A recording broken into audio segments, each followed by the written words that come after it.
بسم اللہ الرحمن الرحیم۔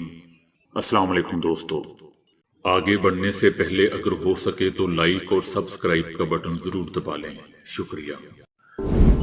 فلسطین کی جہاد اسلامی تنظیم کا کہنا ہے کہ امریکہ جنگ غزہ کے آغاز سے ہی صہیونی جرائم میں شریک رہا ہے اور وہ کانگریس کے جواز کے بغیر ہی اسرائیل کے ساتھ ہتھیاروں کا سمجھوتا اور اسے مسلسل ہتھیار فراہم کرتا رہا ہے۔ اسرائیل چاہتا ہے کہ بغیر کچھ کیے اس کے قیدی رہا ہو جائیں۔ امریکہ جنگ بندی نہیں چاہتا اور صہیونی حکومت امریکی حمایت سے غزہ کے شمالی علاقے کو جنوبی علاقے سے جدا کرنے کی کوشش کر رہی ہے۔ صہیونی حکومت غزہ میں حائل علاقہ بنا کر غزہ کا رقبہ چھوٹا کرنے کی کوشش کر رہی ہے۔ اس سے پہلے دوستو، تحریک حماس کے رہنما اسماعیل ہنیہ نے اعلان کیا تھا کہ فلسطینیوں کی نسل کشی بند کرانے کے لیے امریکی حکومت کو عملی اقدامات کرنا ہوں گے تاکہ غزہ میں قحط اور بھوک مری اور شدید ترین انسانی المیہ کو روکا جا سکے۔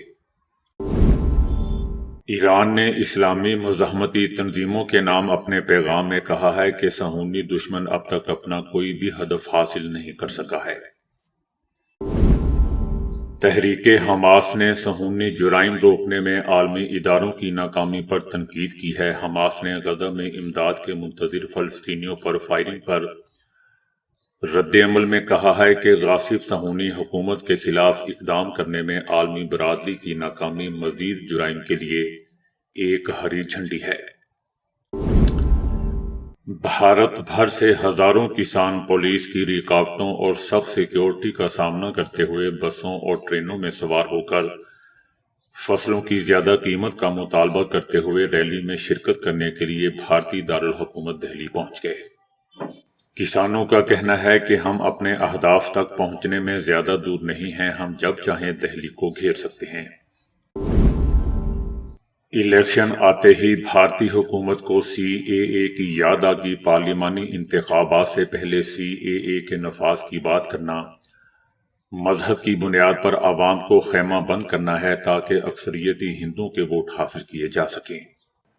اب جب کہ پارلیمانی انتخابات قریب آ چکے ہیں اور حکومت کے رپورٹ کارڈ میں کوئی اہم کارنامہ نہیں ہے تو وہ ایک بار پھر جذباتی ایشوز کو بھنانے کی تیاری کر رہی ہے۔ ایرانی صدر ابراہیم رئیسی نے کہا ہے کہ ایران کی ترقی اور پیش رفت کو روکنے کے لیے دشمن کن ہتھ کنڈوں سے کام لے رہا ہے۔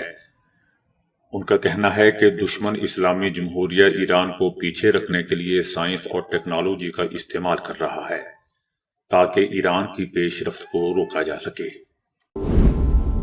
نیٹو افواج کو روس نے خبردار کر دیا ہے۔ روس کا کہنا ہے کہ مغرب کی جانب سے نیٹو افواج کو یوکرین روانہ کیے جانے کی صورت میں روس ہر قسم کی صورتحال کا مقابلہ کرنے کے لیے بالکل اور مکمل تیار ہے۔ ایران کے بحریہ کے کمانڈر نے ایران، چائنا اور روس کی 2024 میں ٹائم سیکیورٹی بیلٹ مشقوں کے بارے میں کہا ہے کہ ان مشقوں میں ان ممالک کی موجودگی کا مقصد ایران، چائنا اور روس کی مشترکہ مشقوں کے معیار اور کیفیت کی نگرانی کرنا ہے تاکہ ضروری معلومات حاصل کر کے وہ یہ جان سکیں کہ اگلے راؤنڈ میں ان مشقوں میں فلوٹس کے کس مجموعے کے ساتھ حصہ لینا ہے۔ روس نے کہا ہے کہ اقتصادی میدان میں سب سے بڑے مغربی ممالک خوراک اور توانائی کے شعبے سمیت عالمی اجناس کی منڈیوں میں عدم استحکام میں اضافے کا باعث بنے ہیں اور یہ صورتحال یوکرین میں فوجی کارروائیوں کے آغاز سے بہت پہلے پیش آ چکی تھی۔ روس کا کہنا ہے کہ روس یوکرین اور یورپی یونین کے وفود کی ان اشتعال انگیز بیانات کو کہ ہم نئے عالمی نظام اور پائیدار ترقی کے اہداف کے اصول کو خطرے میں ڈال رہے ہیں، یکسر مسترد کرتے ہیں۔ غاصب صہیونی حکومت کے جنگی طیاروں نے البریج کیمپ میں ایک مکان کو نشانہ بنایا ہے جس میں 9 افراد شہید اور کئی دیگر زخمی ہو گئے۔ صہیونی حکومت نے شمال مشرقی رافع کے مختلف علاقوں میں گولہ باری بھی کی۔ صہیونی فوج غزہ کے جنوب میں عمارتوں کے ملبے کے نیچے سے دوستو فلسطین شہداء کی باڈیز بھی نہیں نکالنے دے رہی۔ وزیر اعلیٰ مریم نواز نے مریضوں کی ایمرجنسی منتقلی کے لیے اپنا ہیلی کاپٹر استعمال کرنے کی اجازت دے دی۔ دور دراز علاقوں میں متاثرین کو بروقت ہاسپٹل پہنچانا ناگزیر ہے، ایسا دوستو مریم نواز کا کہنا ہے۔ خیبر پختونخوا میں جدید طریقے سے دل کی سرجری کا آغاز ہو گیا ہے۔ پہلا آپریشن کامیاب ہوا ہے۔ چھوٹے کٹ سرجری میں مریض کو تکلیف کم اور زخم جلدی ٹھیک ہونے کی امید ہوتی ہے، ایسا دوستو ڈاکٹرز کا کہنا ہے۔ خیبر پختونخوا حکومت نے بلین ٹری پلس منصوبہ شروع کرنے کا اصولی فیصلہ کر لیا ہے۔ وزیر اعلیٰ نے متعلقہ حکام کو بلین ٹری پلس منصوبے کے لیے ہوم ورک مکمل کرنے کی ہدایت جاری کر دی ہے۔ مغربی بنگال کی وزیر اعلیٰ گر کر زخمی ہو گئی، ہاسپٹل میں داخل کروا دیا گیا۔ ممتا بینرجی بھارتی وزیر اعظم نریندر مودی پر دوستو تنقید کرنے کے لیے بہت مشہور ہیں۔ شمالی کوریا کے سربراہ نے جنگی مشقوں میں شرکت کی ہے، انہوں نے ٹینک بھی چلایا۔ امریکہ اور جنوبی کوریا کی مشترکہ مشقوں کے جواب میں شمالی کوریا نے بھی مشقوں کا آغاز کر دیا ہے۔ بحر احمر میں جہازوں پر حوثیوں کے حملوں کے باعث تیل کی طلب میں اضافے کا امکان ہے۔ عالمی سطح پر اس سال تیل کی طلب 13 لاکھ بیرل روزانہ رہنے کا امکان ہے، ایسا دوستو انٹرنیشنل انرجی ایجنسی نے کہا ہے۔ انور مقصود کا کہنا ہے کہ اپنی فوج کے سپاہیوں سے محبت کرتا ہوں، تشدد کی جھوٹی خبروں سے بہت زیادہ اذیت پہنچی ہے اور دنیا بھر میں میرے مداح پریشان ہوئے ہیں۔ جسٹس سمن رفت نے کہا ہے کہ عمران خان سے جیل میں ملاقات پر کیوں پابندی لگائی گئی، میں مطمئن نہیں ہوں۔ عمران خان سے ملاقات نہ کروانے پر جیل سپرنٹنڈنٹ کے خلاف توہین عدالت کیس کی سماعت جسٹس سمن رفت نے کی۔ اسپیس ایکس کی اسٹار شپ کی تیسری آزمائشی پرواز آخری مرحلے میں ناکام ہو گئی۔ اس سے پہلے دنیا کا سب سے طاقتور راکٹ اسٹار شپ کی 2 آزمائشی پروازیں ناکام ہو چکی ہیں۔ پی ٹی آئی کے رہنما شیر افضل مروت کا کہنا ہے کہ 2 غلطیوں سے پی ٹی آئی کو 80 سیٹوں کا نقصان ہوا۔